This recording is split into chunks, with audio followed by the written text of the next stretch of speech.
ಯಾವಾಗಲೂ ಸಂತೋಷಿಸಿರಿ, ಎಡೆಬಿಡದೆ ಪ್ರಾರ್ಥಿಸಿರಿ, ಎಲ್ಲದರಲ್ಲಿಯೂ ಕೃತಜ್ಞತಾ ಸ್ತುತಿ ಮಾಡಿರಿ. ಇದೇ ನಿಮ್ಮ ವಿಷಯವಾಗಿ ಯೇಸು ಕ್ರಿಸ್ತನಲ್ಲಿ ತೋರಿ ಬಂದ ದೇವರ ಚಿತ್ತ ಎಂಬುದಾಗಿ ನಾವು 1 ಥೆಸಲೋನಿಕ 5:16-18 ವಾಕ್ಯದಲ್ಲಿ ನಾವು ನೋಡುತ್ತೇವೆ. ಈ 3 ಚಿಕ್ಕ ವಾಕ್ಯಗಳು ಪ್ರತಿ ವಿಶ್ವಾಸಿಯ ಜೀವನ ಶೈಲಿಗೆ ಬೇಕಾದ 3 ಹಂತಗಳನ್ನು ರೂಪಿಸಿಕೊಡುವಂತದಾಗಿದೆ. ಯಾವಾಗಲೂ ಸಂತೋಷಿಸಿರಿ. ನಮ್ಮ ಸಂತೋಷವು ಯಾವಾಗಲೂ ದೇವರ ಪ್ರಸನ್ನತೆಯಿಂದ ಹರಿದಾಡಬೇಕೇ ಹೊರತು ನಮ್ಮ ಯಾವುದೇ ಸನ್ನಿವೇಶಗಳ ಮೇಲೆ ಆತುಕೊಂಡಿರಬಾರದು. ಎಡೆಬಿಡದೆ ಪ್ರಾರ್ಥಿಸಿರಿ.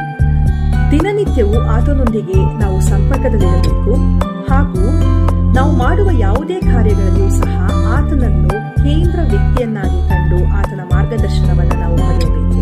ಎಲ್ಲದರಲ್ಲಿಯೂ ಕೃತಜ್ಞತಾ ಸ್ತುತಿ ಸಲ್ಲಿಸಿರಿ. ಕೃತಜ್ಞತೆ ಅನ್ನುವಂಥದ್ದು ನಮ್ಮ ಜೀವನದ ಎಲ್ಲಾ ಕಷ್ಟಕರವಾದಂತಹ ಸಂಗತಿಗಳನ್ನ ಅವಕಾಶವನ್ನಾಗಿ ಮಾರ್ಪಡಿಸಿ ದೇವರ ಹಸ್ತವು ಅಲ್ಲಿ ಕಾರ್ಯ ಮಾಡುವುದಕ್ಕೆ ನಮ್ಮನ್ನ ಸಾಕ್ಷಿಗಳನ್ನಾಗಿ ಮಾಡುತ್ತದೆ.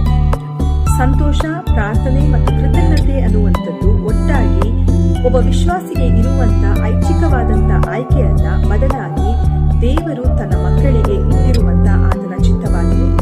ಅಷ್ಟು ಮಾತ್ರವಲ್ಲದೆ ಜೀವನದಲ್ಲಿ ಏನೇ ಬಂದರೂ ಸಹ ನಾವು ಆತನಲ್ಲಿ ನೆಲೆಗೊಂಡು ದೃಢವಾಗಿರಲು ಇರುವಂತ ಕೀಲಿಗೈಯಾಗಿದೆ. ದೇವರು ನಿಮ್ಮನ್ನ ಆಶೀರ್ವದಿಸಲಿ.